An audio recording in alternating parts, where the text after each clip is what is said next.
Bien-aimés frères et sœurs, vous connaîtrez la vérité et la vérité vous affranchira. Ça, c'est pas moi qui le dis, c'est la Bible qui le dit. Mais moi, je vous dis mieux. Vous connaîtrez la vérité historique, notamment celle de vos ancêtres kémites, et vous aurez une vision globale de ce que c'est que la vraie souveraineté politique. J'ajoute, vous reviendrez à la spiritualité africaine ancestrale et vous comprendrez les enjeux de l'indépendance économique. Et pour terminer, vous accepterez votre identité culturelle kémite et vous obtiendrez deux choses. La première, c'est la paix. La seconde, c'est le développement, à une condition. L'unité de toute l'Afrique noire, l'unité de tous les Noirs du monde entier. Otep à tous, bienvenue sur la chaîne des panafricanistes par essence, par conviction et par excellence. Celle des citoyens kémites par nécessité et obligation de combat. Nous sommes une chaîne qui n'est guidée que par nos ancêtres, et rien que par les ancêtres qui appartiennent à l'égrégore du monde noir. Par conséquent, nous ne croyons en aucun Dieu venu de l'étranger. Toutefois, cette vidéo n'est aucunement destinée à inciter à la haine ou à la violence. Car nous menons un combat qui est d'abord et avant tout spirituel. Ensuite, il est politique, géopolitique et géostratégique. Contre l'impérialisme, le colonialisme, le néocolonialisme et l'endocolonial. Sur la base du principe fondamental que nous avons hérité de nos ancêtres kémites, qui est celui de la Mahat, c'est-à-dire solidarité, vérité et justice. Vous êtes donc en droit de connaître la vérité et nous avons l'obligation de vous dire la vérité et rien que la vérité, afin que justice soit rendue au continent africain. Et ça, c'est notre modeste contribution dans cette noble lutte en faveur de la souveraineté, la dignité, la solidarité et l'unité africaine. Ça, c'est ce que nous appelons le panafricanisme. Bien-aimés frères et sœurs, nous allons vous parler des négociations de paix au Tchad, à Dao, au Qatar. Eh oui, ils ont passé plusieurs jours, sinon plusieurs semaines, au Qatar pour négocier la paix au Tchad. En fait, c'était une balade. C'était du tourisme étatique ou gouvernemental. Les rebelles, les terroristes et le gouvernement tchadien de transition se sont tous rencontrés à Qatar, au Qatar plutôt, à Dao, pour négocier la paix. Pourquoi je dis que c'était du tourisme? Pourquoi? Eh bien, si Idriss Déby Itno, le général du Tchad, n'a jamais compris cela, qu'il soit informé maintenant que la base d'Al-Qaïda, se trouve au Qatar. Al-Qaïda que vous voyez en Afrique là, et partout dans le monde, leur base, c'est au Qatar. Le Qatar est un État terroriste. Les États-Unis ne peuvent pas les qualifier ainsi parce que les États-Unis sont ceux-là qui soutiennent le Qatar. Ce sont des partenaires du Qatar. C'est-à-dire que le Qatar, qui ne fabrique pas d'armes, trouve les armes, achète les armes aux États-Unis et en Europe, notamment en France, en Angleterre, en Allemagne et autres. Oui, bien-aimés frères et sœurs, nous voulons la paix en Afrique. C'est pour ça que nous prenons notre temps à vous parler ainsi. Nous faisons des recherches, on travaille pour qu'on vous donne des informations afin que vous puissiez savoir ce qui se passe sur le continent. Quels sont les problèmes du continent et comment il faut résoudre ces problèmes du continent. Ce n'est pas en allant au Qatar De même, la base de l'État islamique se trouve en Arabie Saoudite. Et ce sont des pays qui sont soutenus par les puissances occidentales, par l'OTAN. C'est l'OTAN qui fournit des armes à ces pays, et ces pays vont faire des guerres ailleurs. Ces pays donnent ces armes-là aux djihadistes. Maintenant, on a vu au Mali, les Al-Qaïda utilisent, les terroristes là utilisent carrément des drones. Eh oui. L'achat d'un drone ne se fait pas comme on achète le pain dans la boulangerie. Je suis désolé. Donc lorsque le Tchad, le gouvernement tchadien, décide d'aller, peut-être parce que c'est un pays musulman, on se dit, bon, on va suivre. Non, écoutez, la politique n'a rien à voir avec la religion. Il faut toujours mettre les religions à côté, en dehors de la politique. Eh bien, il fallait carrément qu'ils aillent au Vatican.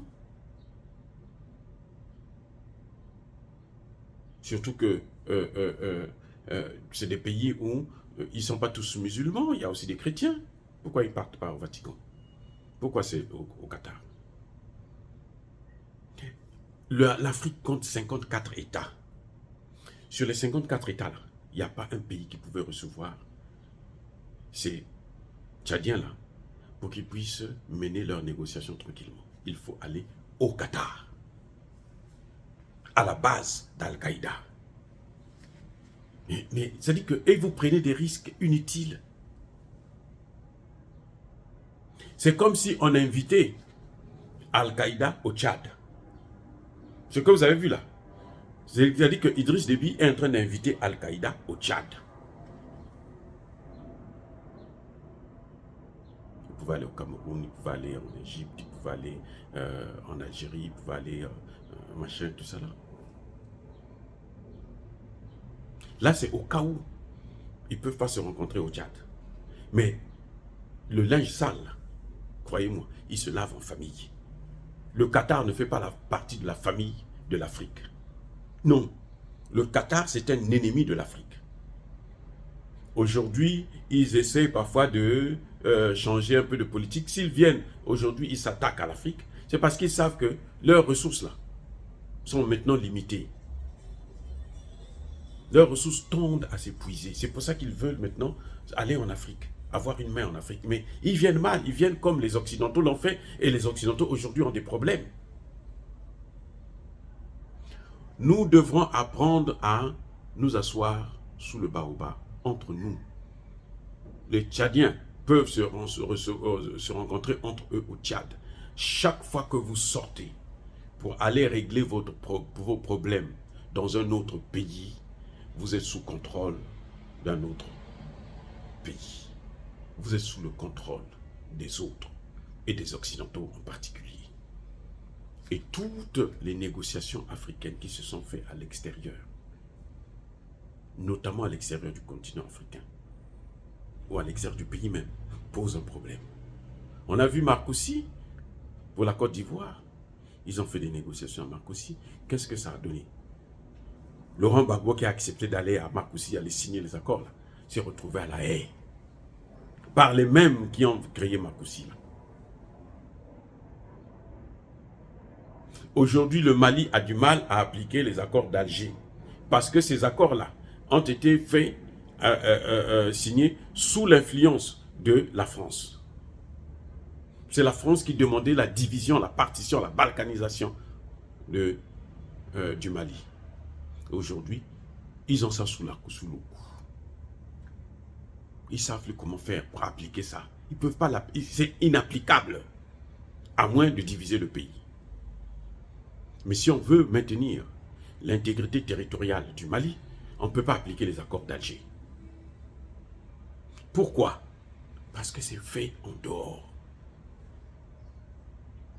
Vous avez vu les conférences nationales, celle du Bénin et puis un peu celle du Congo, un peu.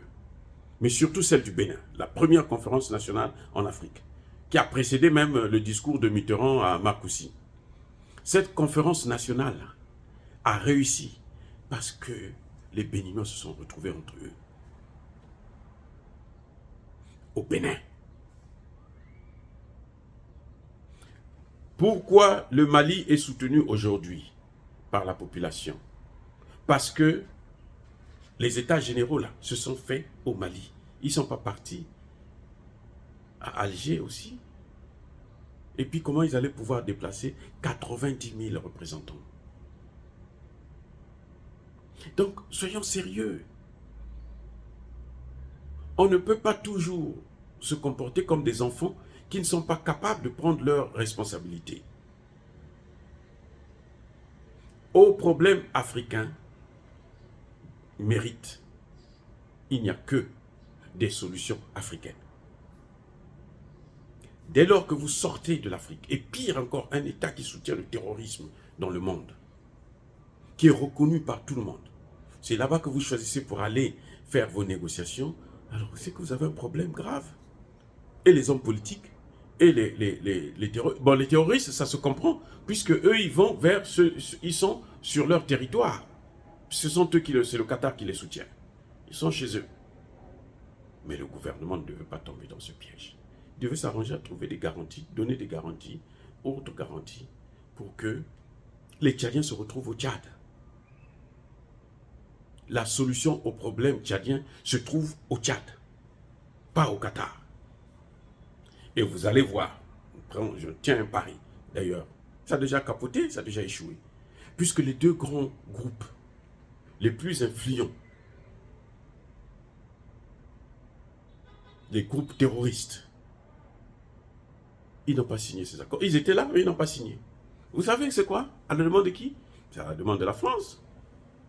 Pour faire du chantage, ils doivent garder un élément pour faire chanter le gouvernement. Si tout ce qu'ils ont fait là, si les groupes principaux, les deux groupes principaux qui sont en train de combattre l'État tchadien ne signent pas, c'est qu'on n'a rien fait.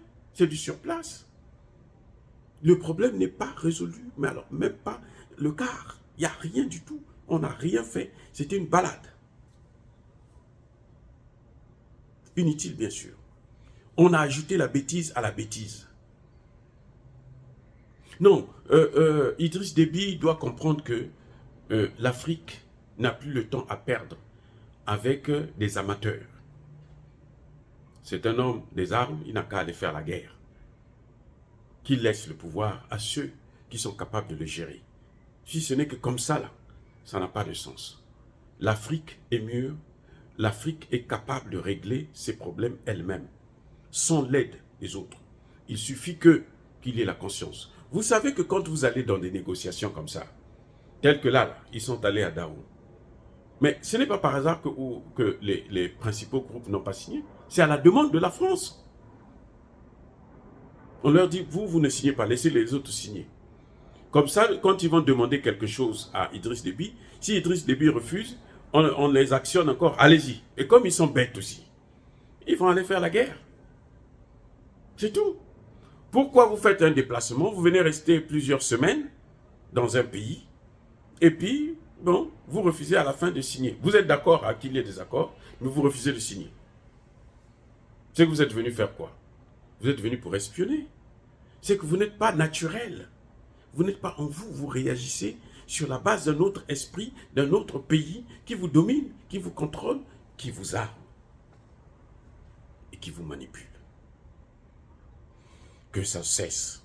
Et c'est aux Tchadiens, Idriss Déby Itno, de le faire. Nous avons aujourd'hui une alternative. Personne ne peut dire que non, la France est forte, elle peut... Non, nous avons une alternative que nous donne la Russie en ce net moment.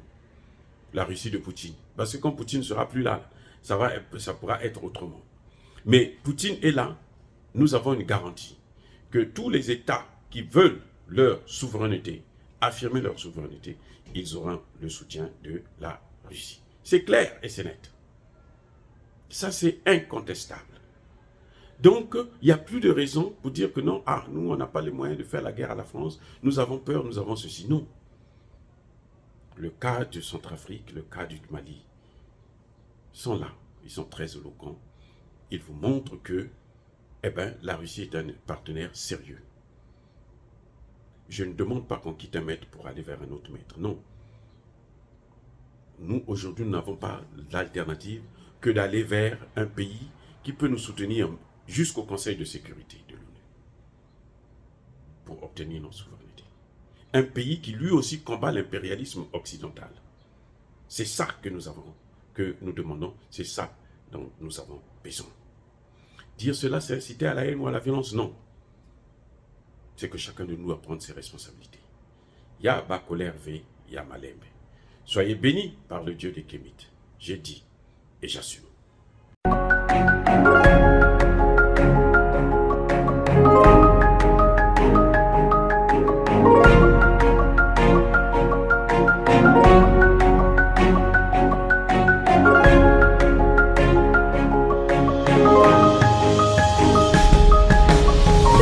Eux, ils marchent par la foi et non par la vue. Mais moi, je vous conseille vivement de marcher par la connaissance scientifique et historique, notamment celle de nos ancêtres kémites, par les 5 sens et par l'intelligence. À vous, à Pierre.